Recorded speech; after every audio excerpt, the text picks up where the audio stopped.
편을 가지고 하나님께 가까이 하니 내게 복이라는 제목으로 은혜를 나누겠습니다. 미얀마 선교사로 있었던 오늘은 아론이랑 젖어서 선교사 이야기로 설교를 시작합니다. 회중교회 목사의 아들로 태어났습니다. 이 젖어서 선교사는 어릴 때부터 영특했습니다. 어릴 때부터 신앙교육을 잘 받았습니다.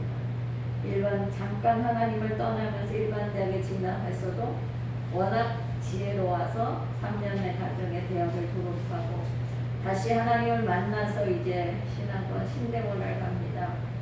신대원에서도 너무나 자랑스럽게 수재로서 공부도 잘하고 여러 가지 일로 이제 모범이 되어서 수석으로 졸업을 합니다. 여러분, 많은 교회에서 이 선교사를 모셔가려고 청빙이 왔습니다. 그런데 다 거절하고, 그는 미국 최초의 해외 선교사입니다. 미국 최초의 해외 선교사로 지금 미얀마, 예전에 버마로 들어갑니다. 그런데 그 버마에 들어간 7년 뒤에 미얀마와 영국이 전쟁이 일어납니다. 그 전쟁 가운데 이 젖어서 선교사는 간첩으로 오해를 받아서 감옥에 갇힙니다. 감옥이라고는 하지만 그 감옥이 얼마나 열악한지, 그런데 간첩이기 때문에 또 혹독하게 다룹니다. 밑에는 인분입니다. 밑에는 고물입니다. 온갖 쓰레기가 인분 위에 선교사를 거꾸로 매달아서 머리가 그 인분에 닿게 합니다. 거기는 쥐도 있고 온갖 벌레가 다 있고 세상에 가장 우리가 외면하고 더럽다고 하는 곳이 그 선교사님 갇힌 곳에 있습니다.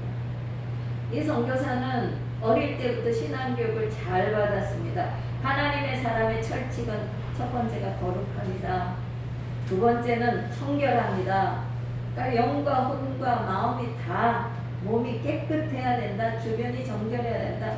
이렇게 교육을 받고 살았는데 그 인분 위에 머리를 박고 있어야 되는 그 처절함. 그렇게 1년 6개월을 살다 나왔는데 그때 그 아내는 첫 번째 아내입니다. 결혼해서 미얀마로 갔는데 임신 중이었습니다. 아내는 딸을 낳고 사망하고 맙니다. 감옥에 있는 동안 그 딸도 죽고 맙니다. 여러분, 무게싸움을 당하잖아요. 꼼짝할 수 없습니다. 풀려 나왔지만 이 젖어서 선교사는 우울증에 그리고 쇠사슬에 매여 있었죠. 그리고 인분 가운데서 머리를 박고 있었어요. 온갖 후유증에 시달립니다. 이런 생각을 하죠. 영특하고 목회자 집안의 아들로 어릴 때 신앙교육을 잘 받아서 하나님 일을 위하려고 선교사로 나갔는데 이렇게 말하지. 왜 이랬습니까? 우리가 예수 믿고 살아가는데 내가 신앙생활 잘하면 시험과 복된 길이 쫙 열어져야 되는데 이런 어려움이 있다는 거. 왜 이렇게 어려움을 겪게 되는가? 왜 이렇게 훌륭한 종에게 이런 결과를 왜 하나님이 던져주시는가? 오늘 우리가 본문을 읽었지만 실제로 시편 73편 전체를 읽어보면 여러분 이 세상을 보면서 여러분 말하고 싶은 것이 다 있어요. 여러분이 할 말을 아삽이 다 적어놨어요. 지금의 세상을 보면서 여러분이 하시고자 하는 말씀이 말하고자 하는 것이 이 73편에 다 기록이 되어 있습니다. 세상 사람들은 왜 그렇습니까? 라는 거예요. 이 아삽이라는 사람도 레위지파의 후손입니다. 하나님 전에서 찬양을 합니다. 성가대를 증례합니다. 또 아삽의 시편에 많이 기록이 된 것처럼 작시도 합니다. 또한 이 사람은 날마다 어떻게 하면 경건하고 하나님을 가까이 하는 삶을 살 것인가라는 것으로 고민하고 그렇게 살려고 노력한 경건한 사람이었습니다. 늘 말씀으로 묵상하고 그래서 시편이 나오고 그렇게 기도하고 하고 그렇게 살려고 애를 썼는데 눈에 보여지는 현상은 그렇지 않습니다. 저도 선교사가 그렇게 어려움을 당하는 것처럼 이렇게 살려고 애를 쓰는데 세상을 보니까 여러분 1절에 이렇게 고백을 합니다. 하나님이 참으로 이스라엘 중 마음이 정결한 자에게 선을 행하신다고 저는 압니다. 이 말이에요. 하나님은 마음이 정결한 자 의인에게 선을 행하시고 악인에게는 벌 주시는 그런 하나님으로 저는 알고 있었는데요. 2절에 보니까 나는 넘어질 뻔하여 나는 미끄러질 뻔하지. 내가 아는 하나님은 그렇게 알고 있는데 세상을 돌아보니까 나는 넘어지고 나는 미끄러질 뻔해서 나는 어쩌면 이러냐. 세상을 보니까 이해가 안 되는 거예요. 그러면서 여러분이 이제 시간이 되시면 한번 읽어보시기 바랍니다. 14절에 이렇게 아삽이 고백합니다. 그들의 삶을 보니까 이렇더라. 나는 종일 재난을 당하며 아침마다 징벌을 받았더라. 이해되지 않는 일들이 날마다 매일 종일토록 있다는 겁니다. 우리가 세상을 볼 때 왜 세상 사람들이 저렇게 할까라는 일들이 날마다 생겨요. 매일 반복이 되었죠. 어느 뉴스 앵커가 이런 말을 했어요. 이런 뉴스를 했으면 좋겠다. 어떤 뉴스? 오늘의 사건 사고를 알려드리겠습니다. 오늘은 사건 사고가 없습니다. 오늘의 뉴스를 마칩니다. 이것이 그 뉴스 앵커의 간절한 바람이라고. 여러분 세상은 날마다 그렇게 살아갑니다. 그러면서 아삽이 정말 마음의 충격을 받았습니다. 4절에 보면 그 세상의 악인들은 건강하게 살아요. 죽을 때도 고통이 없이 죽어요. 5절에 보면 어려움 당하는 일도 없고 병드는 일도 없고 6절에 보면 뭐라고 말합니까? 재물을 쌓는데도 그들은 나쁜 방법을 써서 폭력을 써서 재물을 쌓아가는데도 아무런 일이 없다는 거예요. 그들은 그렇게 말합니다. 깔보고 무시하고 사람 쏘는 일을 하고 그런데 그들에게 누구 하나 덤비지 않는다. 그래서 그들은 그 하는 말이 지나쳐서 나중에 어떻게 하는가? 하나님을 대적하고 말을 사람들에게 함부로 마구하지만 그런 일들이 매일매일 반복되는데 그들은 7절에 이렇게 기록을 하고 있습니다. 그들은 능력 살찜으로 그들의 눈이 솟아나며 그들의 소득은 마음의 소원보다 많다. 여러분 이렇게 살아가는데도 그들은 투자를 하고 10만 원을 벌려고 하는데 계산은 10만 원 벌려고 했는데 그들은 10만 원이 아니라 100만 원, 1000만 원을 번다는 거예요. 세상 사람들은 돈도 잘 번다는 거지. 이런 상황을 보면서 신앙이 좋고 경건하게 살고 고민하고 살아가는 아삽이 충격을 받습니다. 그래서 나아가서는 내가 이래도 정말 예수를 믿어야 돼. 내가 정말 하나님 앞에 살아야 돼. 나도 세상 나가서 저렇게 세상 사람처럼 돈을 벌고 저렇게 생각대로 살아갈 수 있지 않아. 이 아삽이 하는 이야기는 오늘 우리들의 고민인 거예요. 이 땅에 살아가는 많은 분들이 이런 문제와 딱 만나면 믿음이 없는 사람들은 어떻게 하겠습니까? 흔들립니다. 떠나갑니다. 이렇게 말하죠. 내가 교회를 좀 쉬어야지. 그래서 어떻게 살아가겠지? 다시금 세상으로 가는 사람들이 많다. 이런 일들은 정말 하나님 안에서 요즘의 세상에서도 많이 경험하게 되어집니다. 악한 사람들이 잘 되는 것을 보고 그들은 이렇게 말합니다. 말하기를 하나님이 어찌하랴 지존자에게 지식이 있으라 하는도다. 그들의 악인들이 잘 되는 것을 보고 하나님의 백성들도 별 수 없다 하나님도 세상에 세상에 일어나는 일들을 뭐 한다? 다 알 수도 없나 보다. 왜 그냥 두시나? 관리도 안 하고. 왜 하나님이 일하지 않는가라는 겁니다. 하나님이 침묵에 가만히 있지 못합니다. 왜 하나님 그냥 가만히 계세요? 왜 하나님 그냥 계세요? 아삽은 그런 상황이 이해가 안 되는 거예요. 왜 그러세요? 하나님의 백성들이 어떤 상황보다 지금 정말 많이 하는 소리가 하나님 왜 그러세요? 이렇게 말하는 저 사람은요. 제가 여의도 사역할 때 우리 성도가 그렇게 말했어요. 전사님 처지면요 주일날 교회도 안 가거든요. 그런데요 장사를 하는데 너무 잘 돼요.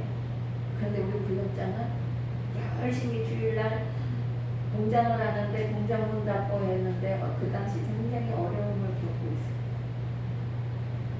저 양반은 주일날도 빼먹고 주일날 장사하고 돈 버는데 잘 되고 나는 열심히 하나님의 일을 지키는데 어려워. 지금의 상황은요. 오늘 아삽이 보는 고백하는 그런 상황과 똑같은 결과로 그 두 집을 저는 목도하고 있습니다. 그래서 오늘 이 16절에 말합니다. 내가 어쩌면 이를 알까 하여 생각한 적 그것이 내게 심한 고통이 되었다. 그것을 보면서 아삽이 고민하는 거예요. 이걸 어떻게 할까? 그것이 심히 고통이 되는 거예요. 보고 견디는 것이 고통스럽다니까. 아무리 이해를 하려고 해도 아무리 생각을 해봐도 이해가 안 되는 거예요. 하나님 왜 가만 계시는가? 그런데 17절에 아삽은 이렇게 말합니다. 하나님의 성소에 들어갈 때야 그들의 종말을 내가 깨달았나이다. 어디에서? 하나님의 집에서. 하나님의 집에 와서 뭐 할 때? 말씀만 듣고 기도하고 하나님 앞에 찬양하고 그 문제를 다시 가지고 하나님 앞에 나왔을 때 깨달아졌다. 하나님의 응답을 받았다. 악인의 형통함을 보고 아삽도 넘어질 뻔한 위기를 가졌는데 하나님은 아삽의 마음을 아시고 아삽의 생각을 아시고 그 기도를 들으시고 그들의 마지막을 보여주셨습니다. 하나님은 그들의 최후를 이렇게 기록을 하고 있습니다. 주께서 참으로 그들을 미끄러운 곳에 두시며 파멸에 던지시니 그들이 어찌하여 그리 갑자기 황폐되었는가 놀랄 정도로 그들은 전멸하였나이다. 실제로 우리가 그런 것을 이 땅에서도 보고 있습니다. 보면은 정말 잘 나간다고 하던 사람이 갑자기 매스컴을 타면서 수사선상에 수갑을 차는 모습을 볼 수 있습니다. 처음엔 잘 되는 것 같습니다. 그런데 하나님은 그들을 미끄러운 곳에 던지고 파멸을 던지신다. 여러분 살아가면서 가장 무서운 것이 하나님의 심판이라는 것. 하나님은 버림받은 인생은 내버려둡니다. 내버려두는 인생은 버림받았습니다. 관심이 없다고.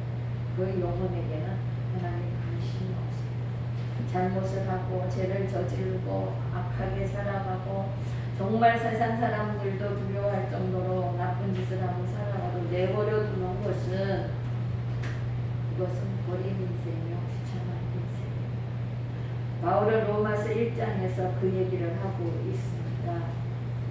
하나님은 자기 마음의 정욕대로 들어오면 내가 버려두신다고 하라. 부끄러운 욕심에 내가 버려두신다고 하라. 그냥 버려두는 거예요. 관심을 안 가져주는 거예요. 로마서 1장 28절에 그렇게 말합니다. 저희가 마음에 하나님 두기를 싫어하며 하나님께서 저희를 그 상실한 마음대로 내버려둔다. 포기한 영혼입니다. 기록되지 않습니다. 그들은 하나님 앞에 버림받은 인생이 되었습니다. 그러나 여러분 우리처럼 하나님 앞에 살아갈 때 하나님은 관심을 가지십니다. 관여하십니다. 역사하십니다. 인도하십니다. 이것이 복된 사람이라는 것입니다. 자식이 잘못하면 예를 들어서라도 말리잖아요. 때리잖아요. 이것이 사랑인 거예요. 자식이 잘못해도 버려두는 것은 무관심해요. 그 자식이 망하는 길로 들어가는 것입니다. 아삽은 이 진리를 어디서 깨달았다고 합니까? 성소에서 알게 되었습니다. 예배드리다가 알게 되었습니다. 말씀 묵상하다가 알게 되었습니다. 기도하다가 알게 되었습니다. 고민하고 여러분 기도하는 문제를 해결받는다는 겁니다. 그래서 23절에 이런 고백을 합니다. 내가 항상 주와 함께하니 주께서 내 오른손을 붙드셨나이다. 세상 사람들의 악일의 형통함을 보고 고민하고 넘어질 뻔하고 하나님을 떠날 뻔했던 나를 하나님의 능력의 오른손이 붙들어 주셨습니다. 그렇습니다. 하나님은 여러분 마음을 아시는 분, 하나님 한 분밖에 없다 생각을 하시고 하나님 앞에 어려워도 고방 나와서 하나님 앞에 헌신하고 하나님 앞에 엎드리며 기도하는 그런 여러분의 모습을 보시나. 아삽은 그 하나님을 만났습니다. 하나님은 악인을 내버려 두시지만 그 수명이 끝나는 시간에는 아무도 잡아주지 않는다. 미끄러지듯 하늘로 내려간다. 이것이 아삽이 본 마지막 악인의 최후입니다. 이것이 믿음의 사람과 불신자의 차이입니다. 그래서 아삽은 알았습니다. 현재 고난이라는 산을 넘으면 그 뒤에 있는 것이 축복입니다. 그 하나님을 바라보아야 된다. 때로는 이해되지 않습니다. 납득이 안 갑니다. 계산을 해도 안 됩니다. 그런데 아삽처럼 이해가 안 되고 용납이 안 되고 내가 하나님을 떠나야 될 것 같아. 이런 마음 가운데도 하나님을 신뢰하는 믿음으로 나가서 주님을 바라보니까 해결이 되더라고요.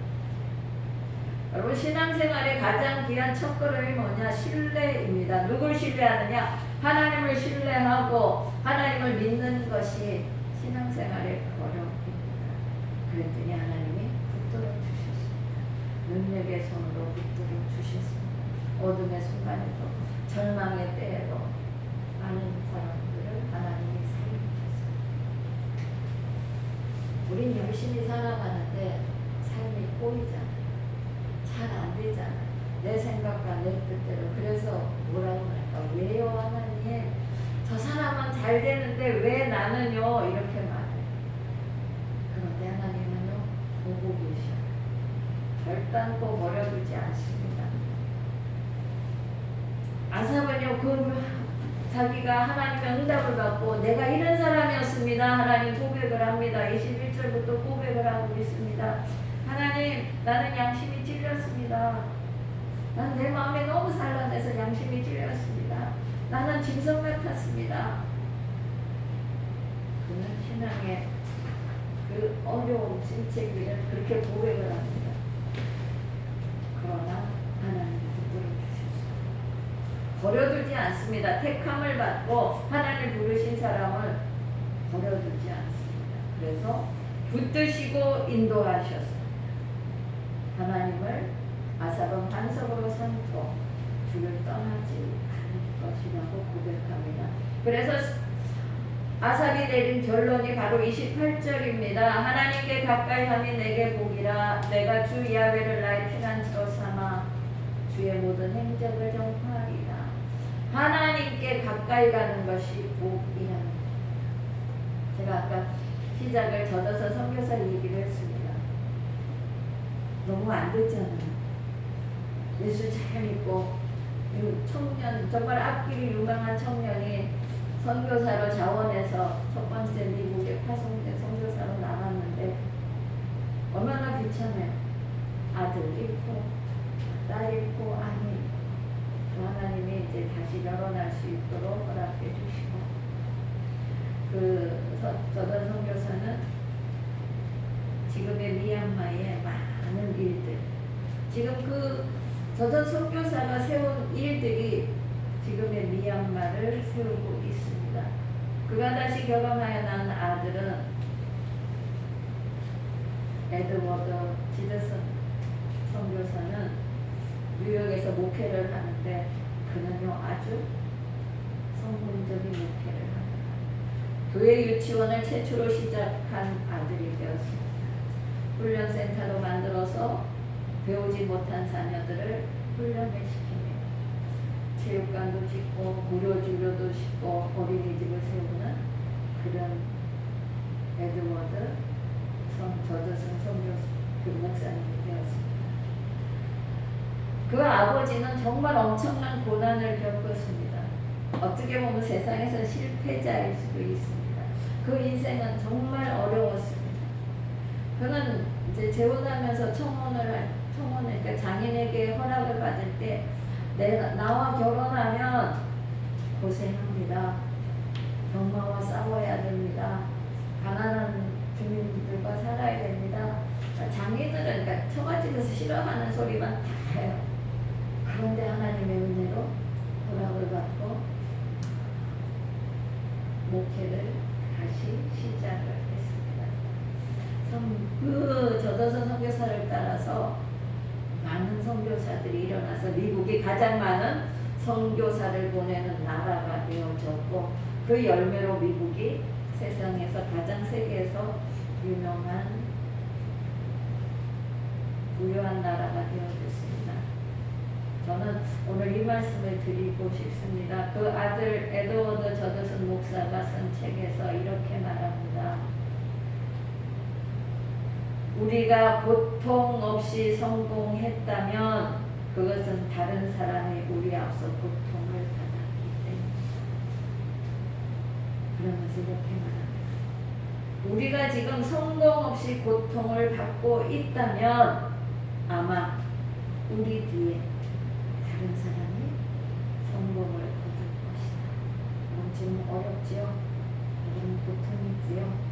그러나 여러분이 당하는 고통이 여러분의 고난을 통하여 여러분 뒤에 오는 사람이 성공을 거둡니다. 저더슨 선교사는 실패한 것 같습니다. 그런데 그 아들들은 어디서나 훌륭하게 목회를 잘하고 있다. 그냥 일반적인 목회가 아니라 아주 성공적으로 세상 사람들이 볼 때 저 목회자는 성공해서 하늘 만큼 잘하고 있는데 그 아들은 이렇게 고백합니다. 우리가 고통 없이 성공했다면 그것은 다른 사람이 내 앞서 고통을 받았을 것이고 내가 지금 고통 가운데 있다면 여러분의 고통의 대가가 우리 뒤에 오는 믿음의 후예들에게 성공을 거두게 할 것입니다. 그렇습니다. 아삽은 그것을 깨달았습니다.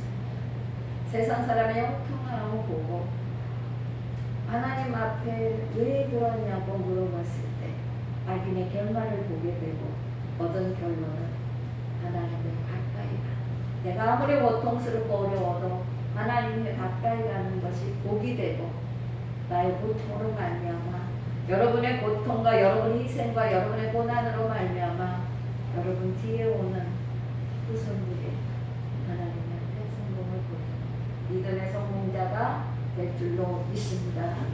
오늘 말씀을 생각하면서 하나님, 내가 지금 어렵고 힘들더라도 하나님을 가까이 가는 것이 복이라고 아삽의 고백처럼 하나님의 약속의 말씀을 믿고 아버지 하나님 앞에 있게 하시고 말씀으로 기도로 예배로 하나님을 섬김으로 하나님 능히 이기시는 하나님과 더불어 하나님 앞에 복된 인생으로 세워 주옵소서. 다 일어나셔서 주기도 생각하겠습니다.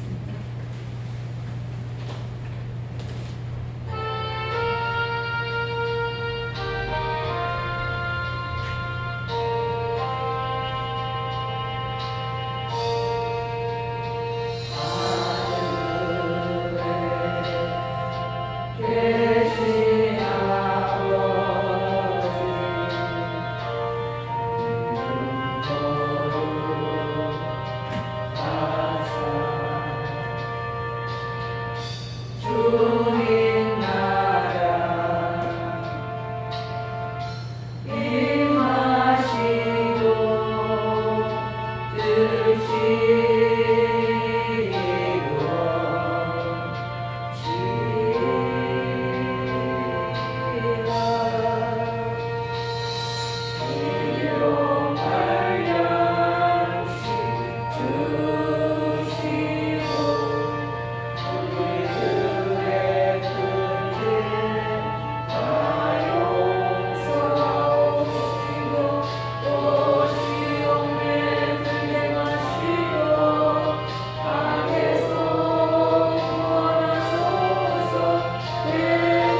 주 예수 그리스도의 은혜와 아버지 하나님의 극진하신 사랑하심과 보혜사 성령님의 내재내주 교통인도 축복하시니 하나님께 늘 가까이 가기를 원하는 귀한 걸음 가운데 지금부터 영원토록 함께 있을지어다.